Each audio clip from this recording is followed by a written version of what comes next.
بسم اللہ الرحمن الرحیم۔ السلام علیکم۔ عمران خان صاحب آج کل جلسوں پر نکلے ہوئے ہیں اور عوام کے سامنے اپنا نیا گھڑا ہوا بیانیہ پیش کرتے ہیں کہ ان کے خلاف سازش کی گئی اور انہیں حکومت سے نکالا گیا۔ یہ بات تو بات کی ہے کہ کس نے سازش کی اور کس نے انہیں نکالا،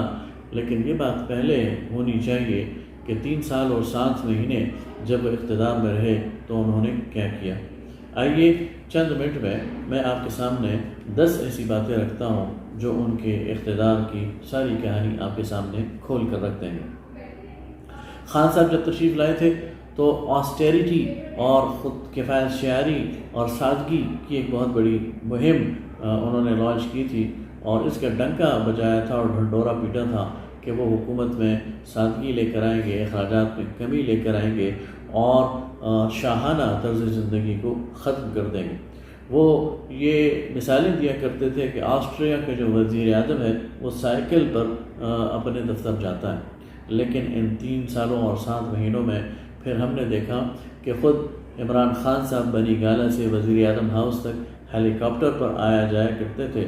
اور اس ساری ایکسرسائز میں قوم کو 1 ارب روپے بھگتنے پڑے اور اس کو سرکاری خزانے سے ادا کیا گیا۔ لوگ دیکھتے ہی رہ گئے کہ وزیر اعظم ہاؤس کو یونیورسٹی بننا ہے، گورنر ہاؤسز کو یونیورسٹی بننا ہے، لیکن وہ وعدہ ہی کیا جو وفا ہو گیا۔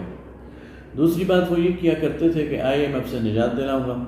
IMF سے نجات کیا دلانی تھی، بلکہ پچھلے حکمرانوں سے زیادہ قرضہ لے کر وہ بیٹھ گئے، اور نہ صرف یہ کہ قرضہ لیا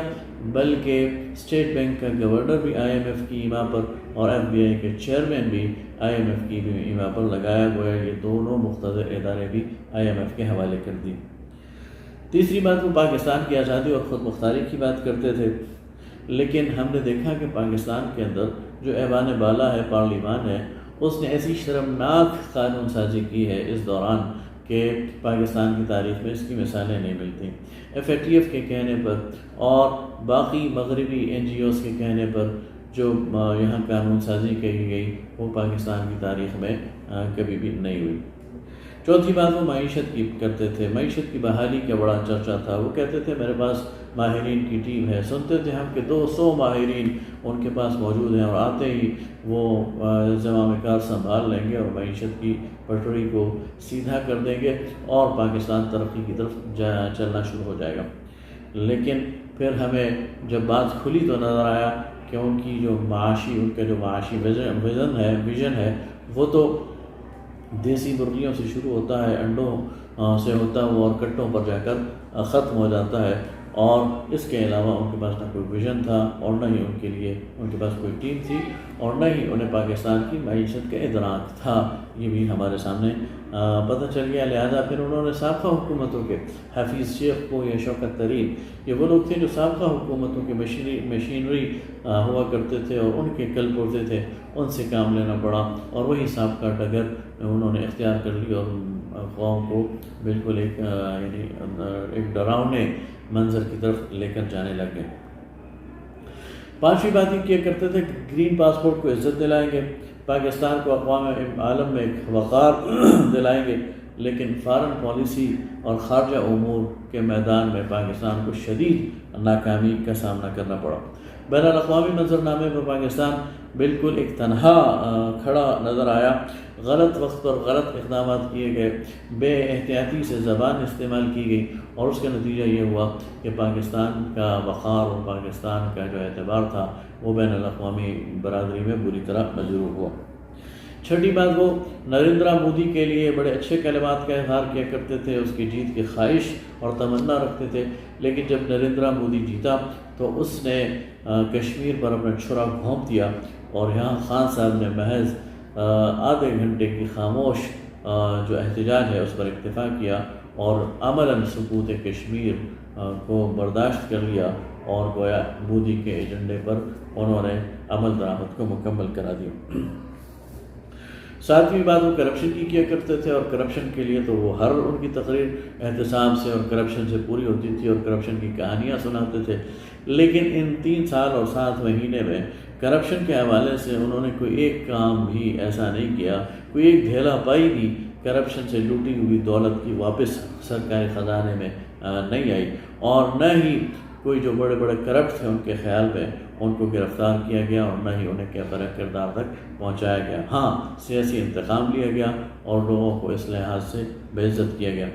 البتہ اس دوران توشہ خانہ سے لے کر فرع گوگی تک کی نئی کرپشن کی داستانیں ضرور رقم ہوئی، اور وقت آئے گا اور بتائے گا کہ اس میں پھر کتنی گہرائی ہے اور کتنی گہرائی ہے۔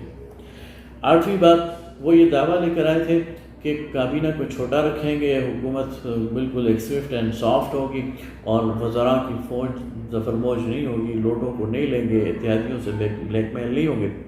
لیکن پھر دیکھا گیا کہ اتحادیوں سے بلیک میل بھی ہوئے، پھر دیکھا کہ وزراء کی ظفر موج بھی ساتھ آئیں، پھر لوٹوں کو بھی اپنے ساتھ جہازوں میں بٹھایا اور پھرایا گیا، اور وہ سارے کام کیے گئے جو روایتی سیاستدان کرتے ہیں، اور اپنے اقتدار کو مضبوط کرنے کے لیے ہر چاقو، ہر ڈاکو کو، ہر چور کو اور ہر کرپٹ کو اپنے ساتھ ملایا، اور اس میں ذرہ برابر بھی آر محسوس نہیں کی۔ وہ ہمیں نویں بات یہ کہا کرتے تھے کہ ہم امریکی غلام نہیں ہیں، اور امریکہ کے کہنے پر ہم اپنی پالیسیاں نہیں بنائیں گے۔ آج بھی وہ یہ بات کرتے ہیں، لیکن ہمیں نظر آتا ہے کہ جب ملائیشیا اور ترکی ایک تعاون کی تنظیم بنانا چاہتے تھے اور علاقائی خود مختاری کے لیے اور معاشی خود انحصاری کے لیے پلان کرنا چاہتے تھے، تو امریکی ایما پر خان صاحب اس کانفرنس میں شریک نہیں ہوئے۔ ہمیں نظر آتا ہے کہ چین جو ہمارا ایک ٹائم ٹیسٹڈ دوست ہے، اس کو امریکہ کی بنیاد پر اور امریکہ کے کہنے پر خان صاحب نے اپنے سے دور کیا، اور سی پیک جیسے اہم جو معاشی ہمارا پلان تھا اور منصوبہ تھا اس کو منجمد کر دیا اور سرد خانے میں ڈال دیا۔ اور آخری بات یہ کہ اس دوران پاکستان کی سیاسی فضا کو مکدر کر دیا گیا، گرم گلوچ اور الزام تراشی بہت عام ہو گئی، اور اپنے سیاسی کارکنوں میں اتنی حدت بھر دی اور اتنی آگ بھر دی کہ وہ لڑائی جو کہ ایوانوں میں لڑی جانی تھی وہ گلی محلے تک پہنچ گئی، اور لوگوں کی گریبانوں میں لوگوں کے ہاتھ پہنچ گئے، اور لوگوں کی عزت وہ سر بازار اچھلنی شروع ہو گئی، اور پھر اپنے مخالفین کو غدار کہنا شروع کر دیا، اور یہ بدتمیزی کا طوفان پھر پاکستان تک محدود نہیں رہا بلکہ ارض مقدس تک پہنچ گیا، اور نبی کریم صلی اللہ علیہ وسلم کی مسجد جہاں آواز کو نیچا کرنے کو کہا گیا ہے وہاں بھی یہ طوفان بدتمیزی برپا کر دیا گیا۔ تو یہ تھا ہمارا کپتان، یہ تھا اس کا ویژن، اور یہ تھا نیا پاکستان۔